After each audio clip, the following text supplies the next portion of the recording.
Can I mention one thing? The sense that I'm getting is that there's a minority of the Shia that are very outspoken on YouTube and on the media that give an impression that this is all of the Shia, that these are the Shia. And I think um, that's the problem. There are some from the Shia that are, you know, very outspoken in cursing the Sahaba and Sab and Shaitan, who represent themselves only, and that group has a problem with all the other groups of Shia. They disagree with others, and they accuse others of destroying Islam and ruining Islam. They're very outspoken online, on YouTube. They give an impression that these are the Shia. I'd like for the brothers to understand this, that they only represent themselves. They don't represent others. Yes, they're very active online. They give the impression that all the Shia are like that. But that's not the case. Yes, we do have a problem that the moderate Shia that do not believe in Seb, they're quiet. They're quiet at home. They remain reserved to themselves. That is a problem. We do have a problem of them not speaking out as well. So I want the brothers to understand that the Shia are not all the same. If you see some that perform Seb and La'an, they represent themselves. They don't represent all of the Shia. Shia are 500 million. Approximately 300, 400, 500 million. I don't know exactly how many. These people don't represent all of the Shia.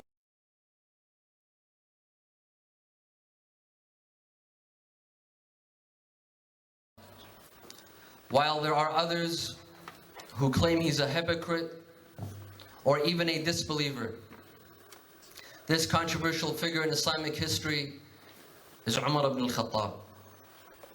Tonight,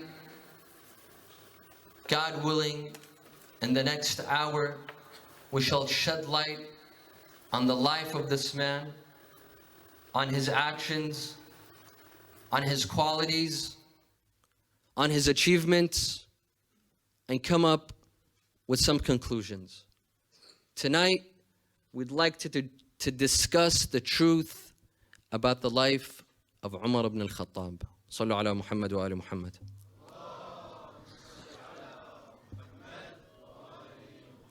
Everything that we will discuss tonight will come from legitimate and accurate sources from our Sunni brothers and sisters.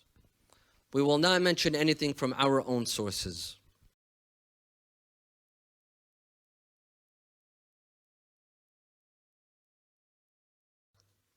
That he was a pagan, according to most historians. However, recently there was a study published by Al-Allama al-Sheikh Muhammad Ali Birru, a scholar in Michigan. Now he lives in Michigan in the United States of America, in which he proves that Umar ibn al-Khattab was not a pagan and he was not an idol worshipper. Rather, he was Jewish. Umar was a Jew before converting into Islam. And for what reasons did he convert into Islam? It's not clear. However, he mentioned several points that support his argument that he was Jewish.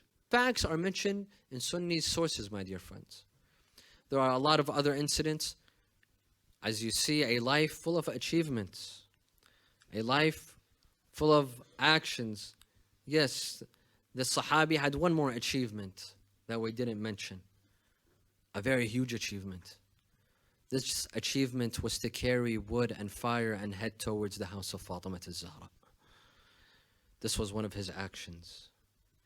Sent by Abu Bakr, Umar ibn al-Khattab heads towards the house of Fatima al-Zahra, along with several other of the Sahaba carrying wood and fire towards the house of Amir al-Mu'mineen and Fatima.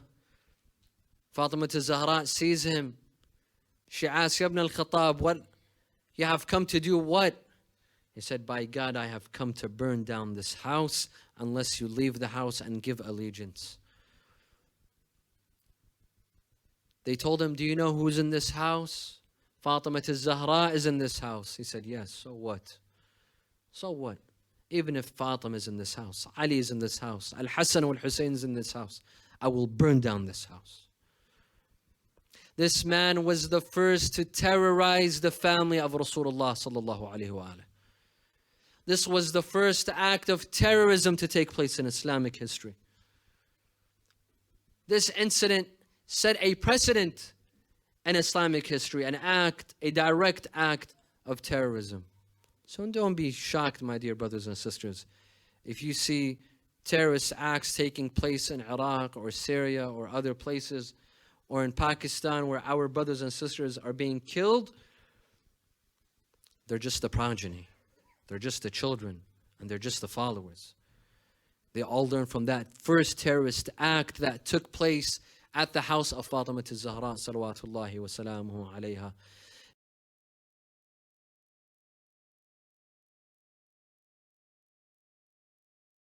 Now the Father must see that. And now he's leaving this world. He's a prophet. But he also knows that as soon as he departs, my God, they're going to unleash a venom on this jealousy. They are going to strike you so much that they'll even decapitate his blessed son's head. They will poison his family, and they will consistently hit until today. Our people until today around the world are being so hit because they love Ahlul Bayt. Let's get into the sources now of this incident. One of the earliest sources for this incident, as you know, as perpetuated, as it's claimed, one of the most early, it is the earliest source, is Kitab Sulaim. Kitab Sulaim, as they say, by who they attribute to Sulaim bin Qais al-Hilali. They say that he was they say that he was a companion of Imam Ali, who wrote this book, and it was then transmitted in secret. And this is one of basically the earliest source of this in our Imami tradition. So Sayyid, take it away. Tell us a little bit about Sulaim. Tell us a little bit about this book, and what is the kalam, and is this book a reliable book? Because on the member, whether they quote from Bihar, it's always quoting this book. In fact, 2-3 years ago, I was quoting this book. Right. Tell us about this book. Yeah, so this is basically the earliest primary source that can be cited for the incident of the door narrative and the event. There is nothing earlier than this that you can point to, because Sulaim bin Qais al-Hilali is alleged to be a companion of Amir al-Mu'mineen Ali bin Abi Talib alayhi salatu wasalam. And so therefore, if this book was really written by him, then this is a contemporary account. It's an account that's written by someone who would have met Imam Ali alayhi salam and other companions. And so he himself would not be an eyewitness to the incident of the door, but he would have met people who were potential eyewitnesses. Right? And so as far as the narrative is concerned, this is a very good edition of Kitab Sulaim bin Qais that is actually edited by Al-Allama Sheikh Muhammad Baqir al-Ansari Zanjani. That's supposed to be one of the best tahqiq editions that basically try and prove the book. I've heard from my research friends, my good research Shia friends, that's like the best edition. Yes, indeed. It's one of the best. He puts in the most work in trying to prove it. Yes. He's a big believer in the incident. But let's look at the incident first. This is basically what is recited and presented from the mimbar. It's recited in the masa'ib, and people cry. So this book only doesn't mention this narrative. This book mentions many other things as well, right? Yeah. This, as you can see, it's in 640 pages. So it mentions a lot of incidents from the time of the Prophet and after the Prophet. Inshallah, if we get time, we want to mention some other incidents from this book as well today. True. To give people a sense of what kind of content this is, because everyone knows this book, Sayyid Zahra Shahada, Kitab Sulaim. We need to defend it. Maybe if we show them what else is in this book, it might open their mind and be like, hold on, is this the book you want to accept? Absolutely. So as you can see in front of you, this is the narrative of the incident of the door. هجومهم على بيت فاطمة عليها السلام وإحراقه. Their attack on the house of Fatima عليها السلام, and they're burning it. And then they present you this narrative. فانطلق قنفذ فأخبر أبا بكر فوثب عمر غضبان فنادى خالد بن الوليد وقنفذا فأمرهما أن يحملا حطبا ونارا. Okay, so basically Umar, he gets very angry. He calls Khalid ibn al-Walid and Qunfudh. He asks them to bring firewood and fire itself. And then he goes to the door of Ali and Fatima was sitting behind the door, salawatullahi alayha, and she had tied her head with a cloth after the demise of the Prophet. And then he knocked the door, he hit the door, and he called out, Ya ibn Abi Talib, iftah al-bab. And Fatima said, Ya Umar, ma lana walak, la tada'na wa ma nahnu fihi. What is the matter with you? Why don't you leave us as we are? And then he says, iftah al-bab, open the door, wa illa ahraqnahu alaykum. Otherwise, we are going to burn it. And that's where it starts, where it's now talking about we're going to burn it. That's where it's basically the first threat process. That's the first threat. Yeah, that's basically the threat. And then she says, Ya Umar, ama tattaqillah azza wa jal, have you no fear of God? You're entering upon my house, you're attacking my, my home. And he refused to go. So then Umar called for fire, and then he had the fire lit, and then he basically burnt the door, and then he pushed it, and then they mentioned darbu siddiqa tahira, the striking a siddiqa tahira. So when he basically entered the door, Fatima salamullahi alayha was the first to receive him. This is the part that Sayyid Fadlullah had a very tough time digesting, that how could, at a moment like this, when the house is under threat, how could Amirul Mu'mineen, someone as noble and as brave and as courageous as Amirul Mu'mineen Ali bin Abi Talib alayhi salam, how could he put Fatima salamullahi alayha and let her be in front of the burning door and let her be at the, bear the brunt of this attack? But in any case, he just simply asked a critical question. How is this possible? He did not say that, I'm denying it because of this. But he's Dhal Madil for questioning it. Imagine if he had denied it. Then he would have been a kafir, aslan. Yeah, go on. Well, so then she cried out. Wasahat, Fatima Zahra salamullahi alayha cries out. She says, Ya Abatah, Ya Rasulullah. So if this riwayah, if this can be proven authentic, then Sayyid Raza, you and I will have to do ruju', because you can see this proves istighatha as well. Yes, it proves istighatha. She's calling out to her father and saying, Ya Abatah, oh my father, although Rasulullah sallallahu alayhi wa sallam has left this world. Ya Rasulullah.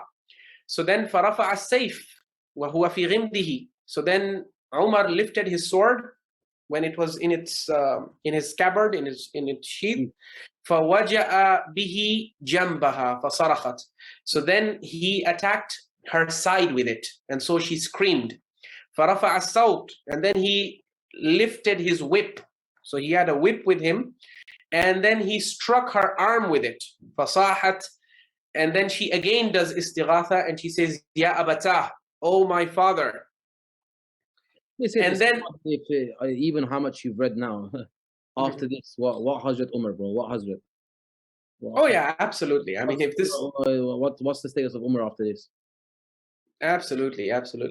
Now, when all the damage has been done, okay, now the narration moves the camera to Ali bin Abi Talib. فَوَثَبَ Ali ibn Abi Talib alayhi salam. When all of this has happened, now Ali ibn Abi Talib, فَوَثَبَ, he jumps into action. Okay, all this time, he was just, I don't know, watching or...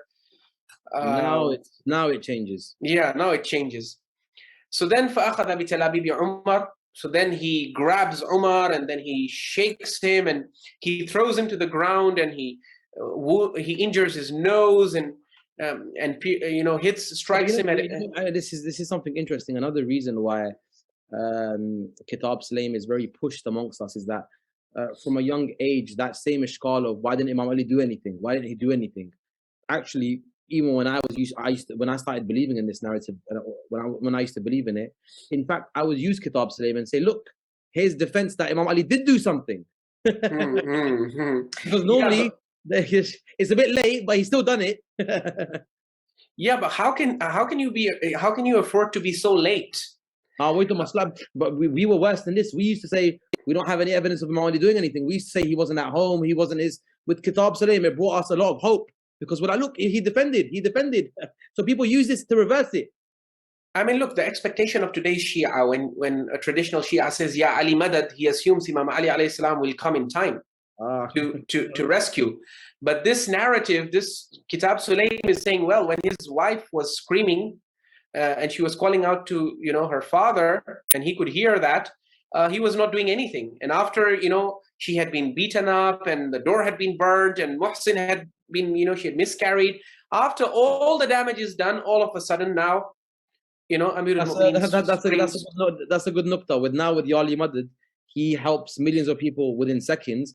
Over there, the delay is natural. So again, another kind of logical deduction or logical point against istighatha. Yeah, exactly. I mean, today the expectation is that he comes instantly to your help, but when his own wife, the millions across the world at the same time. Yeah, you see, the problem is the people who are making this narrative, if they had allowed Imam Ali to come before, then there would be no musibah to recite. There would be no masayib to recite, right? So they first have to let the whole crime take place. Crime has happened, then. Yeah, so like in a movie, you can't allow the hero to kill the villain before. Police come right at the end, right? Exactly, yeah. I get it. So yeah, basically, for those who want an English translation, you can go to hubbeali.com. That's an Akhbari website where they have given you a translation of Kitab Sulaim. And so you can find an English account of it if you want to read it. Qunfuz went, he informed Abu Bakr, Umar leapt up angrily, called Khalid bin Walid and Qunfuz. Basically, all of that I presented to you right now. He came up, he banged the door, called out, O son of Abu Talib, opened the door. And to be fair, Sayyid, I think anyone who's watched the Lady of Heaven film, they've showed all of this anyway. To be honest, I haven't seen it fully, but I'm saying I've seen scenes of it. They've shown all of this anyway, right? Yeah, they would have showed it in graphic detail. Yeah, this whole scene. This is what the film's about. This was the main kind of Yeah, and so Fatima came in front and shouted, "O father, O Rasulullah!" He raised the sword and it was in his sheath, and he lashed out with it on her side. She screamed, so he raised the whip and struck her arm with it. She shouted out loud, "O father!" And then Ali bin Abi Talib leapt up. That's when he grabbed the collar of Umar, shook him, and went on to twist his nose and throttled him, having resolved to kill him. So he remembered the words of Rasulullah sallallahu alaihi wasallam and what he had bequeathed to him from the observance of patience and obedience. So basically, this is the wasiyah that they claim Rasulullah had told Imam Ali, that when my daughter is attacked, you shouldn't do anything, basically. You shouldn't kill them.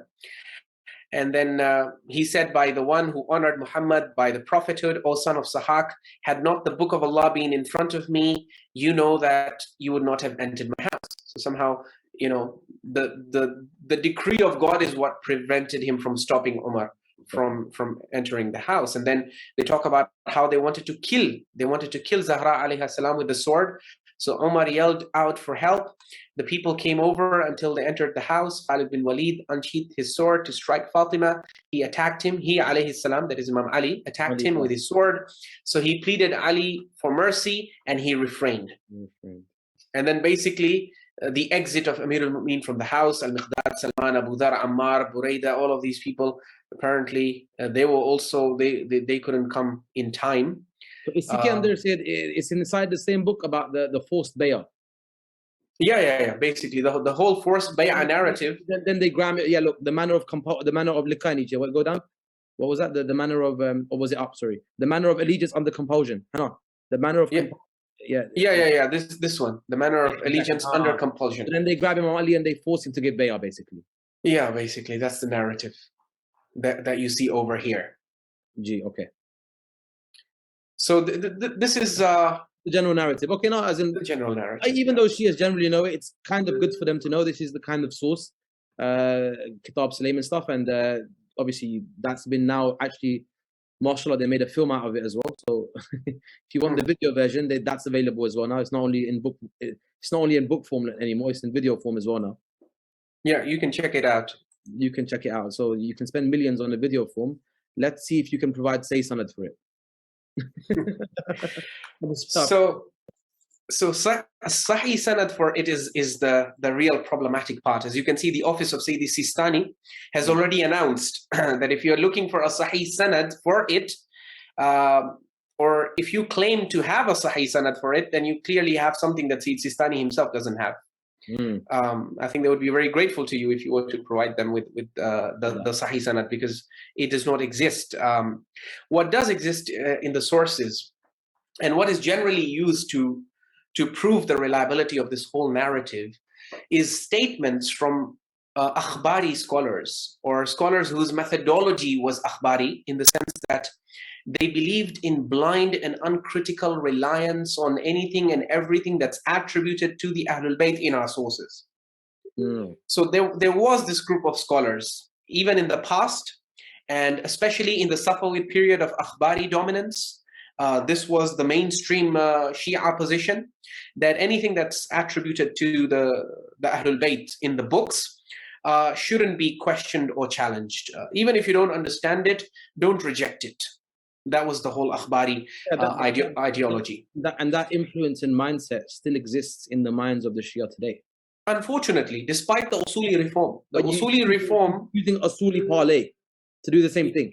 Exactly. No, this is these are the residues of akhbarism within Usulism. So Usuli Shia are still heavily influenced by the hangover. They still haven't recovered from the hangover of the Safavid akhbari era, even though the Usuli reform is trying to do its best to counter the negative influences of the akhbari mentality and the akhbari mindset on today's Shia. But a lot of work still remains to be done. Yes. In this regard, definitely. So the people who defend this narrative would say that Kitab Sulaim bin Qais has been declared to be one of the most authentic and authoritative and reliable and trustworthy books in the Shia Hadith corpus.